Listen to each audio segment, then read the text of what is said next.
Bienvenidos. Hoy estamos aquí con Juan Ramón Rayo, que es licenciado en Economía, licenciado en Derecho, es profesor también en diferentes universidades. Muy buenas, Juan Ramón, ¿cómo estás? ¿Qué tal? ¿Cómo estamos? Muy buenos días. Muy buenos días. Bueno, como comentaba, Juan Ramón es uno de los economistas más influyentes del país. Es licenciado por la Universidad de Valencia, ¿no? Es profesor en la Universidad Francisco Marroquín. Eres decano también en la Universidad de Hespérides. Eres uno de los economistas más influyentes de todo el país. Tienes un canal conocidísimo de YouTube. Eres muy crítico y a la vez muy constructivo con la economía, con la política. No sé qué más puedo añadir, pero vamos, una de las personas más reconocidas de este país. Es un honor tenerte aquí, la verdad. Bueno, pues nada, muchas gracias por la invitación, es un placer. Nada, muchas gracias a ti por aceptarla y por compartir este ratito con nosotros.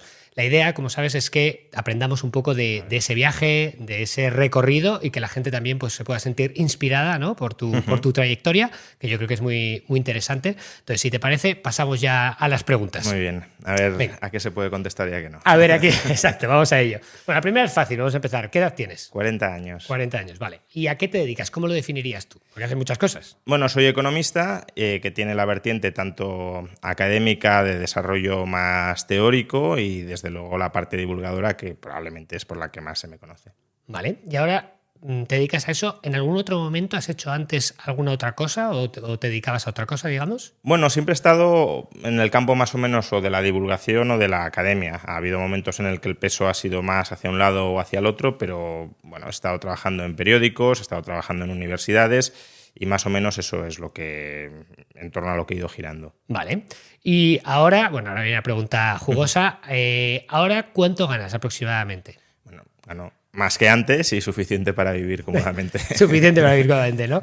Y antes, que es más cómoda esta pregunta, antes, por ejemplo, ¿cuánto ganabas cuando estabas haciendo, pues, lo que decías, divulgación, pero en otro nivel, ¿no? Digamos. Bueno, hombre, yo cuando me trasladé a Madrid, pues ganaba aproximadamente menos de lo que sería en ese momento. Yo llegué a Madrid en el año 2007-2008, pues por debajo del salario medio de la época, eso está claro, sí. Claro. O sea que, bueno, la trayectoria obviamente habrá sido muy buena. ¿Y eres de las personas que suelen madrugar o eres más nocturno? Depende, eso ya las circunstancias vitales te llevan por un camino o por el otro, ¿no? Hoy de madrugar, ¿no?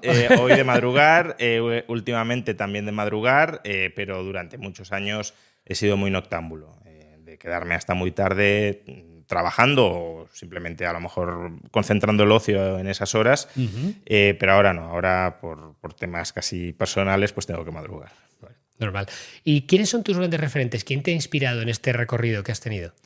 Bueno, mis grandes referentes son economistas economistas y filósofos, si lo queremos, que me han formado y que me han inspirado, como decías.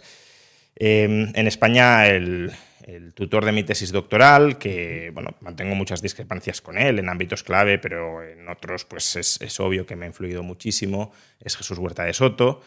Luego también personas que a lo mejor son menos conocidas, pero que tienen una carga de profundidad teórica muy grande y que desde luego también me han inspirado y me han guiado muchísimo, como José Ignacio del Castillo, que ya digo es muy poco conocido, pero dentro de los ámbitos por los que me muevo sí es conocido y reconocido. Una persona que falleció hace algunos años, un economista húngaro que bueno, tampoco es extraordinariamente conocido, pero que también fue una fuente de inspiración muy, muy grande para mí, que es Antal Fekete. Y luego, bueno, en filosofía, de nuevo manteniendo posturas actualmente bastante enfrentadas, pero también en su momento me removió mucho por dentro Murray Rothbard. Hoy en día, pues filósofos que me gustan y que me inspiran, Michael Huemer, Jason Brennan. Bueno, estos son algunos de los economistas y filósofos liberales libertarios que de alguna manera han conformado mi pensamiento. Qué bueno.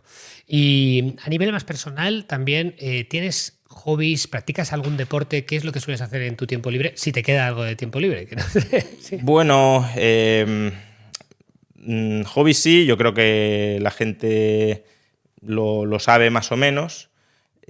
Vamos, soy un apasionado del anime y de hecho tengo algunos compromisos cuando el canal llegue a 1 millón de seguidores de bueno, hacer una pequeña selección de los mejores animes que considero que existen. Y en cuanto a deporte, bueno, hago un poco de pesas, pero bueno, no, nada del otro mundo. Bueno, ¿y hay algo a lo que le tenga miedo Juan Ramón Rayo? ¿Miedo? Bueno, al comunismo le tengo miedo, por supuesto. Buena respuesta. Y luego a la muerte también le podría tener miedo, que bueno, hasta cierto punto está bastante relacionado con lo anterior. Totalmente. Bueno, ¿y hay algo de lo que te arrepientas en esta carrera? Porque has tenido una carrera brillante, pero bueno, ¿hay algo de lo que mejor?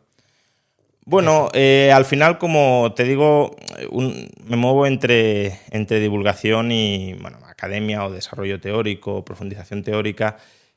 Quizá pues el mix al que le he dedicado últimamente, que es bastante más divulgación y bastante menos academia, aunque es verdad que hace algunos años publiqué el Anti-Marx, que es un trabajo que me costó mucho tiempo y al que le dediqué muchos esfuerzos. Pero bueno, a lo mejor me hubiese gustado dedicarle algo más de tiempo y de esfuerzo pues a la profundización teórica. Pero bueno, también, ya te digo, las circunstancias profesionales te van llevando por donde te llevan y también la suficiencia económica de la que hoy puedo disfrutar y que también me permite, espero, dedicarle más tiempo futuro a algo que está menos bien pagado, como es la academia, que está, ya digo, fatalmente pagado, pues en parte también depende de esa construcción de un patrimonio personal que pivota sobre la divulgación. Totalmente. ¿Y crees que tu valor personal está de alguna manera definido por tus éxitos y fracasos profesionales o no? A ver, yo creo que el éxito profesional, claro, depende de lo que hayas aprendido, tanto teniendo éxito y viendo lo que funciona, como fracasando y viendo lo que no funciona. Al final eres producto de tus éxitos y de tus fracasos. Hayas tenido, en última instancia, el éxito profesional que hayas tenido. Entonces, en gran medida sí. Luego, claro, ese éxito y ese fracaso giran en torno a algún producto o algún servicio que estás ofreciendo y el reconocimiento que obtienes es por si ese producto o servicio la gente lo considera valioso para lo que sea, aunque sea para informarse o formarse, o no lo hace. Entonces, en última instancia es esto, pero claro, llegas ahí con éxitos, aprendiendo de los éxitos y de los fracasos. Totalmente. ¿Y cuál ha sido la situación más embarazosa que recuerdas o que nos quieres compartir? Pues ahora no recuerdo, la verdad. A ver, no es que yo sea una persona muy de como avergonzarme o de sonrojarme. Bueno, últimamente quizás se te reconoce más por la calle y a lo mejor en ámbitos así un poco más personales, pues te reconocen y te abordan. Bueno, pero no es algo que a mí me moleste especialmente ni me genere ningún tipo de problema. Entonces tampoco te sabría decir ahora mismo alguna situación que me haya resultado especialmente violenta. Vale. Y no sé si antes no has mencionado si te gusta viajar o no. ¿Hay algún viaje que te haya marcado? Sí, me gusta viajar, pero el coste de viajar es alto en cuanto a tiempo, efectivamente. Y bueno, pues obligaciones personales que uno tiene también en casa y eso es más complicado de solventar, pero bueno, sí, quizá los viajes que más me han marcado han sido pues a la costa oeste de Estados Unidos, Los Ángeles, San Francisco, esa parte es Venice Beach, es una parte que me gusta mucho y que, bueno, pues sí, tengo muy grato recuerdo. Bueno, pero a título personal, ¿no? Sí, a título personal, sí. Estupendo. ¿Y cuál dirías que ha sido tu mayor éxito? Porque tienes bastantes éxitos, bastantes logros, entonces, si te pudieras quedar con uno, ¿cuál dirías? A ver, depende. La parte, como digo, académica de la que estoy de momento más satisfecho, por ser una obra más completa, pulida o acabada, es Anti-Marx. No creo que sea aquello en lo que más espero terminar aportando al ámbito de la economía. Creo que en algún momento podré sistematizar algo más complejo sobre teoría monetaria, teoría del ciclo, etcétera. Pero bueno, hoy por hoy, académicamente es la parte que creo que es más con la que estoy más contento. Luego, si hablamos de la parte de divulgación, obviamente, pues lo que ha tenido más impacto de todo lo que he hecho hasta la fecha ha sido el canal de YouTube. Eso es, vamos, los números hablan por sí solos y bueno, pues ahí está esa métrica objetiva que tampoco ya no es algo de percepción personal, sino como es. Totalmente. ¿Y cuál dirías que ha sido la mejor y la peor decisión que has tomado en tu vida? Bueno, la mejor... estudiar economía, pero bueno, trasladarme a Madrid probablemente, porque ahí es donde estaba el bullicio y la posibilidad de crecimiento personal. Es verdad que en Valencia, que es donde estudié economía, también tenía una cierta, bueno, pues no sé si proyección mediática o, bueno, pues ya hacía mis pinitos por medios de comunicación locales y demás, incluso siendo relativamente joven estando en la universidad. Pero bueno, es obvio que el crecimiento profesional que puedes tener lo tienes en Madrid o, bueno, alguna urbe similar o no lo tienes hoy por hoy.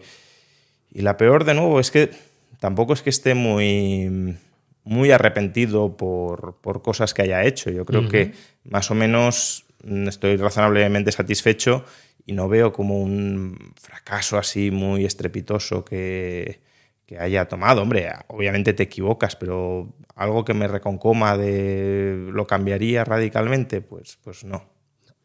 Y luego un poco, bueno, como sabes, nosotros también nos dedicamos a la parte de divulgación y la parte de academia en finanzas e inversión, un poco huyendo hacia ese tema. A título personal, ¿cuánto o dónde ahorra e invierte Juan Ramón Rayo? ¿Cómo planificas tus finanzas personales a día de hoy? Bueno, pues a día de hoy yo diría que es un poco mix de renta variable, que es en lo que he invertido prácticamente toda la vida desde, bueno, lo que te decía, desde 2007, cuando cobraba claramente por debajo de la media española, pues lo poco que conseguía ahorrar, pues ya lo invertía en bolsa, ¿no? Es decir, yo empecé a invertir en bolsa en enero, febrero de 2008. Cuando dices bolsa, ¿qué tipo de activos? ¿Estamos hablando de fondos indexados? No, de fondos acciones directamente, sí. Ahí ves, sí quería también llevar a cabo un cierto proceso de prueba, error y aprendizaje, no depender solo del conocimiento o que puedan tener otros gestores profesionales a la hora de invertir, sino también pues comprender lo básico de la inversión, pues con skin in the game, poniendo ahí el dinero y ganando o perdiendo en función de las buenas o malas decisiones que tomes, ¿no? Entonces, bueno, fue un momento, yo creo que cómodo para invertir, porque es verdad que 2008 posteriormente se pegó un castañazo a la bolsa en general, pero ya muchas acciones de la bolsa estadounidense a principios de 2008 ya tenían descuentos importantes, como especialmente inmobiliarias, constructoras y demás. Y luego es verdad que, claro, a partir del suelo de marzo de 2009, pues todo fue para arriba y prácticamente escogieras lo que escogieras, duplicabas o triplicabas sin mucho criterio, ¿no? Ahora pues sigo manteniendo, incrementando siempre que se pueda, posiciones en renta variable, porque es lo que yo creo que tiene más sentido como vehículo de ahorro a largo plazo, pero también inmobiliario pues es algo que me llama la atención y que dentro de España, pues en determinadas zonas y ciudades tiene hoy por hoy bastante sentido. Eso sí, considerando el enorme riesgo regulatorio que existe al respecto. Totalmente. Y la parte de invertir en acciones, eres más, entiendo un poco por lo que has dicho, más de value, ¿no? De analizar el valor, ver Eso un poco... es. A ver, no es que sea un fanático del value en el sentido de pensar que solo eso puede funcionar, pero bueno, es el método que entiendo, que más se ajusta a mi tipología de inversor y por tanto pues es lo que sigo, con lo que me siento cómodo. Totalmente. Nosotros también queremos mucho eso porque al final lo de comprar barato y vender caro pues se entiende fácilmente. Exacto, sí. Y ya está, no tiene... Luego hay que hacerlo, ¿no? Pero hay que hacerlo, hay que saber hacerlo bien, no hay que caer en las value traps de creer que algo está barato cuando en realidad sigue estando muy caro porque va a caer más. Hay que saber valorar el negocio, como poniéndote en los zapatos del empresario que está al frente de ese negocio, y eso es muy complicado, pero al menos tienes un cierto método que tú entiendes razonable y que comprendes por qué algo, si se vende a un precio que está bajo, luego tiene sentido que acabe subiendo.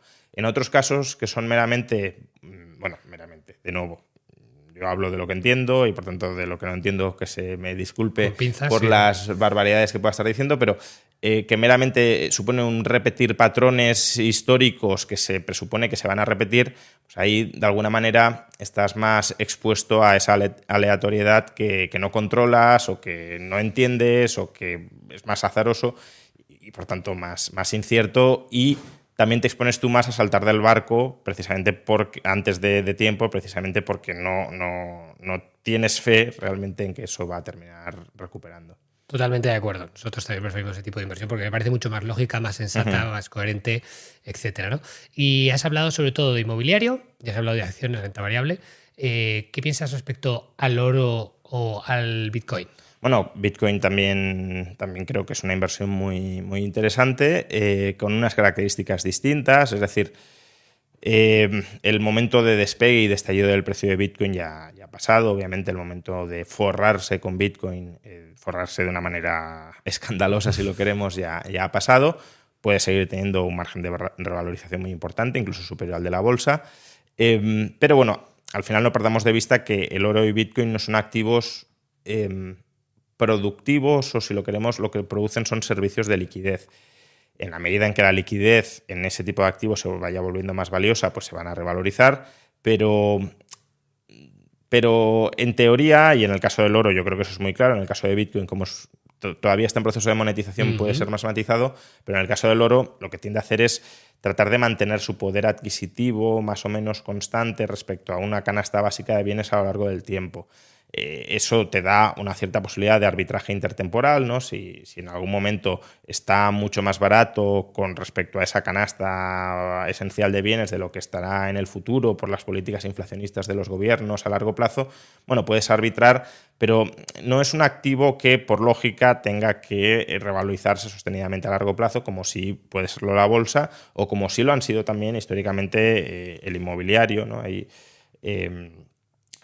En general solemos pensar que la bolsa es mucho más rentable que el inmobiliario, pero cuando uno mira los rendimientos históricos de los últimos 100 años, lo que vemos es que no se alejan tanto. Es decir, el inmobiliario a lo mejor no da tantos bandazos al alza y a la baja y por tanto da menos ocasión de aprovechar esas volatilidades, pero más o menos la rentabilidad no se aleja demasiado uno del otro. Totalmente.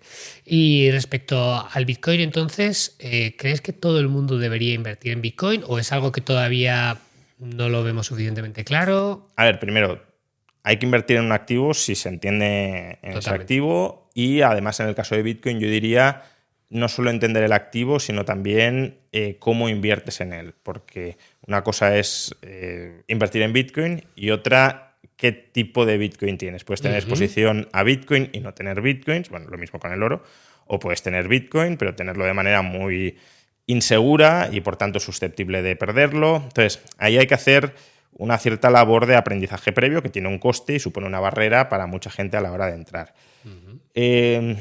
Luego, ¿sería deseable que todo el mundo entendiera qué es Bitcoin y que todo el mundo tuviera algo? Bueno, esto es algo parecido al oro, ¿no? El oro se suele considerar que es más allá de activo especulativo, si crees que la tendencia del precio es alcista, se suele considerar que es un refugio frente a catástrofes, ¿no? Pues bueno, en el caso de Bitcoin yo lo veo de una manera similar. Es una forma de protegerte frente a riesgos muy elevados. También, si lo queremos, de protegerte frente a la confiscación que puede querer ejercer el Estado en determinados momentos sobre tu patrimonio. Y en ese sentido, pues puede ser interesante que mucha gente tenga algo de Bitcoin para protegerse frente a eso. Claro, si estamos hablando de patrimonios muy pequeños, pues ahí a lo mejor ya no tiene tanto sentido tener oro o tener Bitcoin, porque el coste de oportunidad puede ser alto en términos relativos, y en cambio, claro, la protección que estás comprando frente a un riesgo catastrófico de perder un patrimonio pequeño, pues tampoco es tan grande, ¿no? Entonces, depende, pero desde luego cuanto más va aumentando el patrimonio, más sentido va teniendo que al menos una parte esté en oro o en Bitcoin. Sí. Y luego has mencionado una cosa que me parece súper interesante, que es de hecho lo que nosotros aquí compartimos, ¿no? Que es la parte de la educación financiera, la importancia de entender un poco en lo que estás invirtiendo, nosotros lo vemos clave.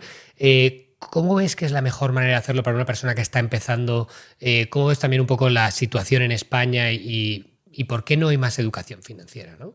En general, la educación financiera en España es mala. Eso lo sabemos, incluso cuando lo comparamos con otros países donde, bueno, siempre uno piensa que sería mejor, más deseable, más educación financiera. Pero bueno, incluso cogiendo estándares internacionales, la situación de España está en la parte media-baja. Entonces, eso es una barrera muy importante, ya no solo para invertir, sino para tomar decisiones muy básicas en la vida. ¿Cuál sería la mejor forma de aprender? A través del sistema educativo tradicional está claro que no, porque no hay ni nada establecido dentro del sistema educativo tradicional para transmitir educación financiera, ni hay vocación de que se termine estableciendo en algún momento. Entonces tiene que hacerse desde fuera del sistema educativo tradicional. Afortunadamente, Internet ha abaratado muchísimo el coste de acceder a información y a formación de altísima calidad. Es decir, hoy a través de YouTube uno puede encontrar ponencias, clases, incluso de universidades, pero si no de universidades, de contenido que rivaliza en calidad con lo que se ofrece en las universidades, de temáticas variadísimas. Y bueno, pues en educación financiera también. Si uno aprende más con libros que con vídeos, que también puede pasar, hay gente que le gusta más interiorizar según va leyendo que según va escuchando, pues también a través de las redes o del propio YouTube encontrará seguro multitud de referencias bibliográficas sobre cómo aprender y cómo formarse.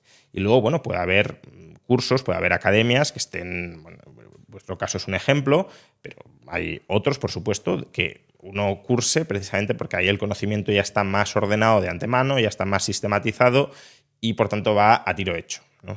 Ya no es pues meterme en YouTube e ir buscando vídeos de manera un poco desordenada, a ver, uno me lleva al otro, un concepto me lleva al otro, sino que ya me organizan un temario que el que lo confecciona pues ya ha hecho en parte todo ese proceso de aprendizaje y por tanto lo que está ofertando es el reciclaje y la síntesis de muchas horas que ha tenido que dedicar él a aprenderlo previamente. Totalmente.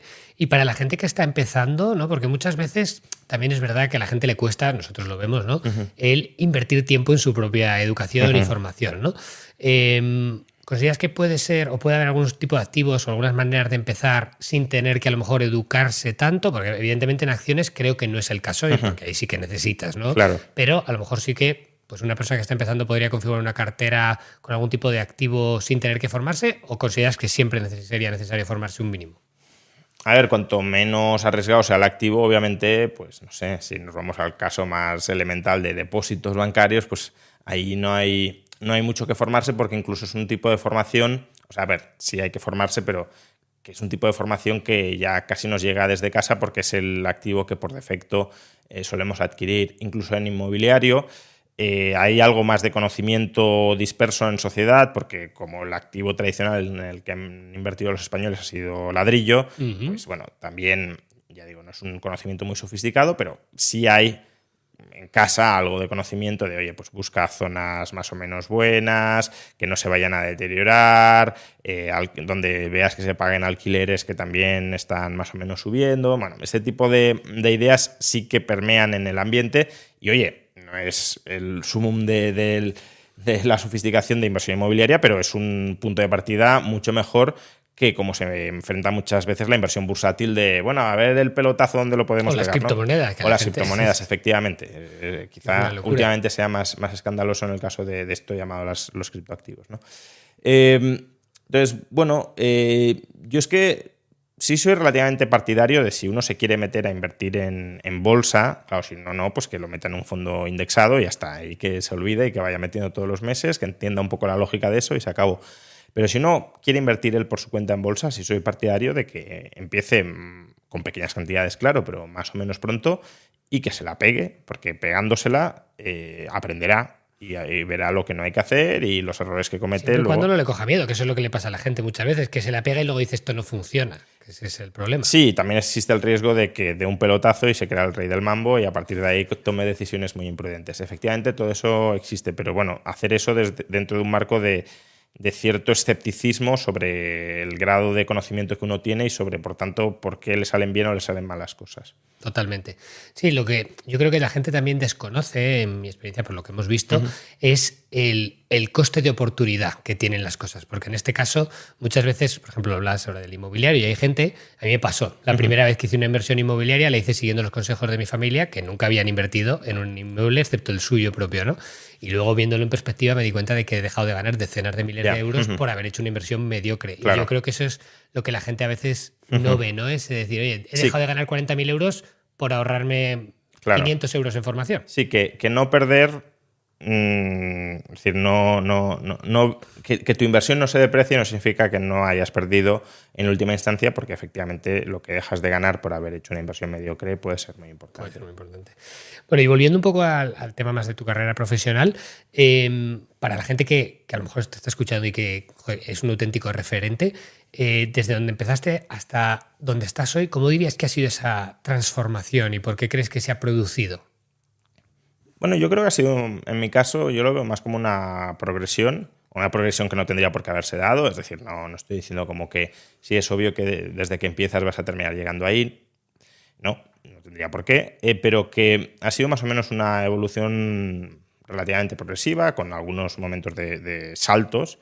El caso de YouTube, por ejemplo, ha sido un salto muy, muy considerable, pero que al final, bueno, pues he ido haciendo divulgación y esa divulgación cada vez ha ido llegando a mayores ámbitos. La comunidad, por decirlo de alguna manera, que me sigue, pues ha ido creciendo, pero ha ido creciendo de una manera, ya digo, en algunos momentos más acelerada que en otras, pero si uno lo mira con perspectiva temporal, relativamente progresiva.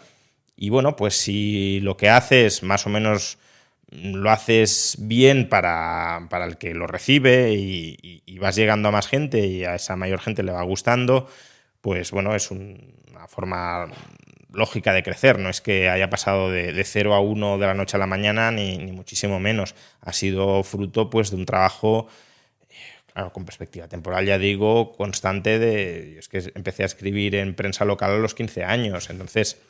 Eso es lo que la gente no ve muchas veces. Claro, todo ese trabajo de fogueo previo, ¿no? De a lo mejor artículos en prensa local que te podían leer, no sé, 10, 20 personas o 30, pero no mucho más, y que intentabas hacerlo pues al menos uno por semana, por ejemplo. Pues todo eso es una labor que también son los primeros pasos que vas dando y que ahí pues no te conoce nadie, Claro, a lo mejor uno te conoce cuando ya tienes 500.000 de seguidores en YouTube y parece como que hayas conseguido 500.000 de seguidores de la nada.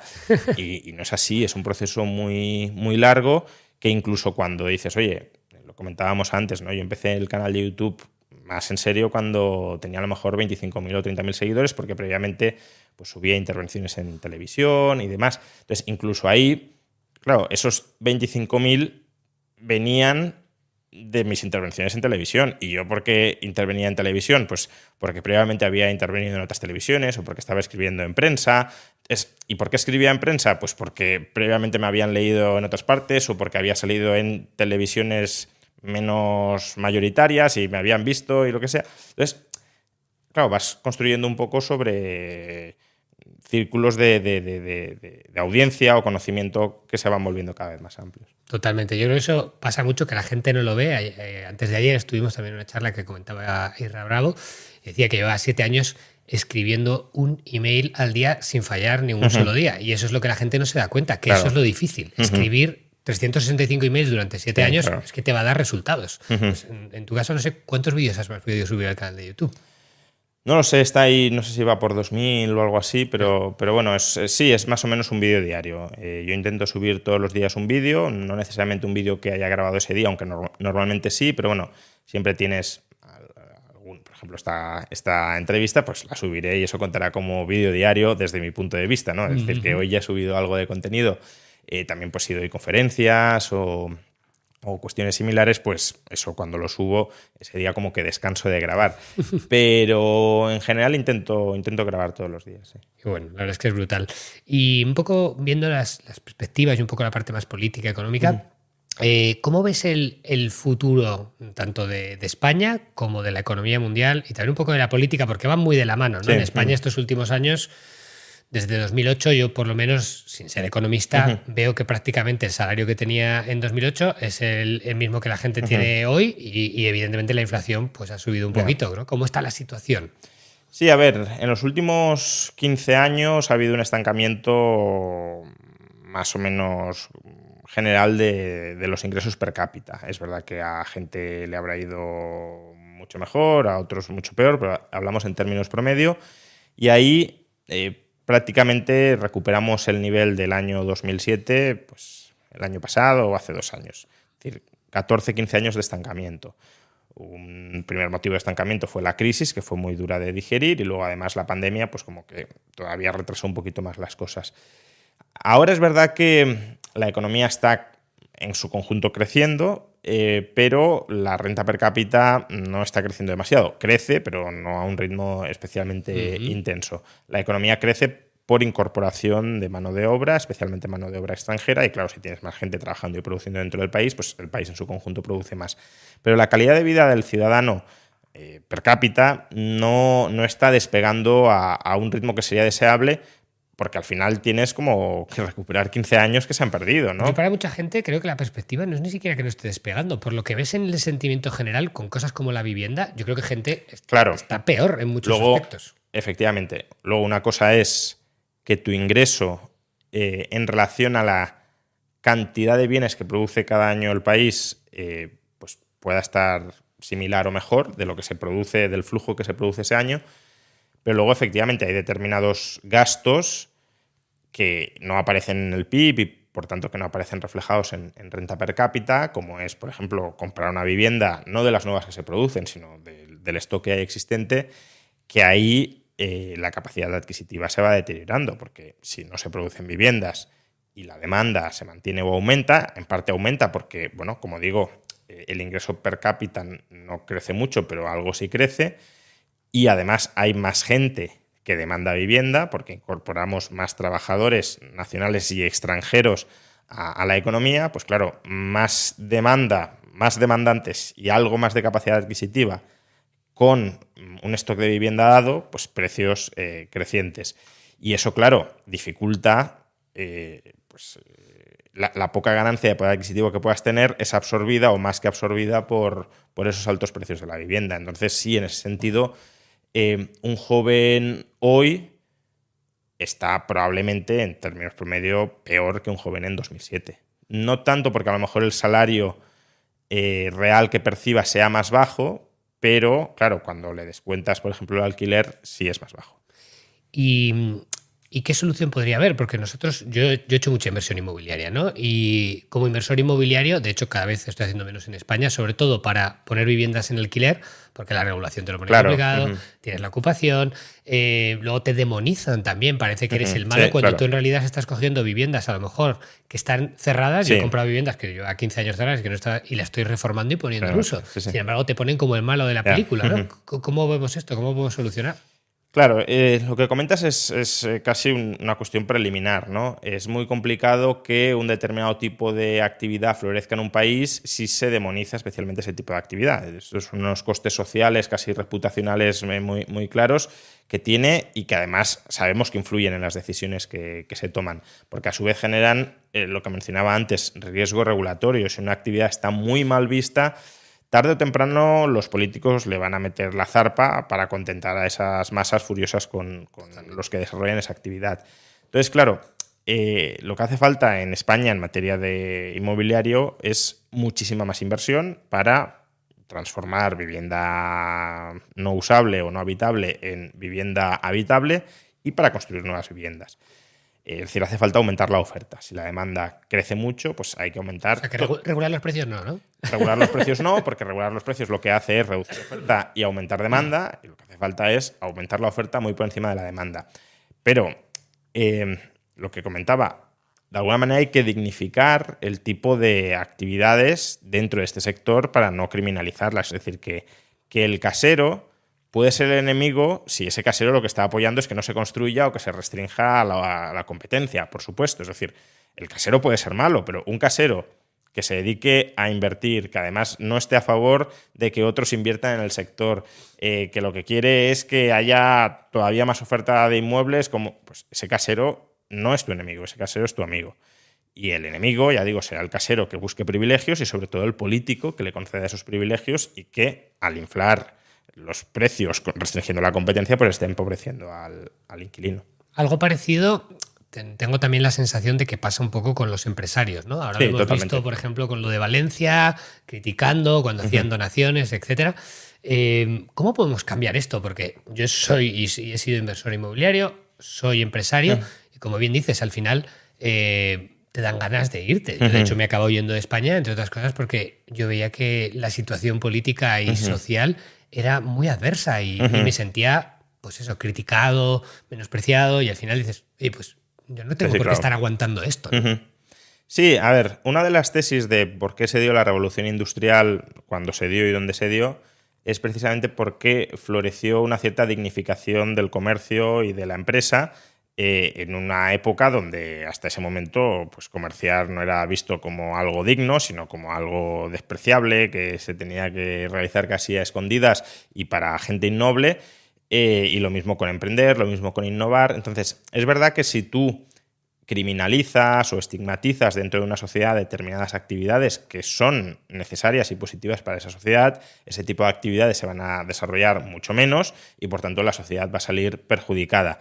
Entonces, parte de la batalla cultural que creo que hay que librar es una batalla cultural no solo con respecto a lo que podríamos llamar las estructuras básicas del poder estatal, si este tipo de actividad la debería desarrollar el Estado o no la debería desarrollar el Estado, que por supuesto esa batalla hay que librarla, si este impuesto hay que quitarlo, hay que subirlo, sino una batalla también de valores subyacentes en la sociedad. Es decir, ¿realmente el mercado es algo malo? ¿Realmente los empresarios son algo malo? ¿Realmente los especuladores son algo negativo?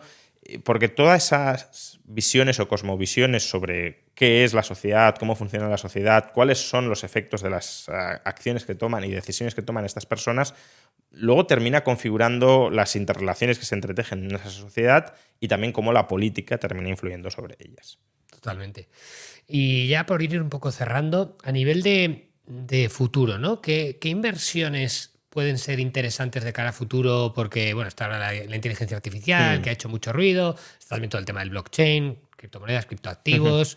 ¿Qué oportunidades se ven ahí? Es muy complicado de decir, ¿no? Básicamente porque el futuro no está escrito y luego los mercados tienden...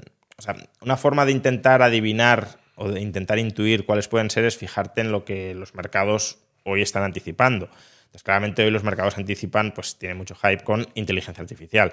Y creo que hay motivos razonables para pensar que eso puede ser así, pero también hay que tener en cuenta que los mercados tienden a sobreapreciar o sobrereaccionar con los inputs iniciales que reciben sobre las posibilidades futuras de determinados sectores o de determinadas compañías. Entonces, también eso hay que ir un poco con cuidado, ¿no? Entonces, es complicado saber qué sectores pueden tirar del carro y aún sabiendo qué sectores tiran del carro, luego es muchísimo más complicado saber qué empresas lo van a hacer bien dentro de esos sectores, porque a lo mejor son empresas que ni siquiera existen hoy, porque unas pueden ser las pioneras, las que desbrocen el terreno y vayan preparando Son la industria. 2000 con as.com. Efectivamente. Y luego las que se comen la tarta son otras que todavía no han empezado.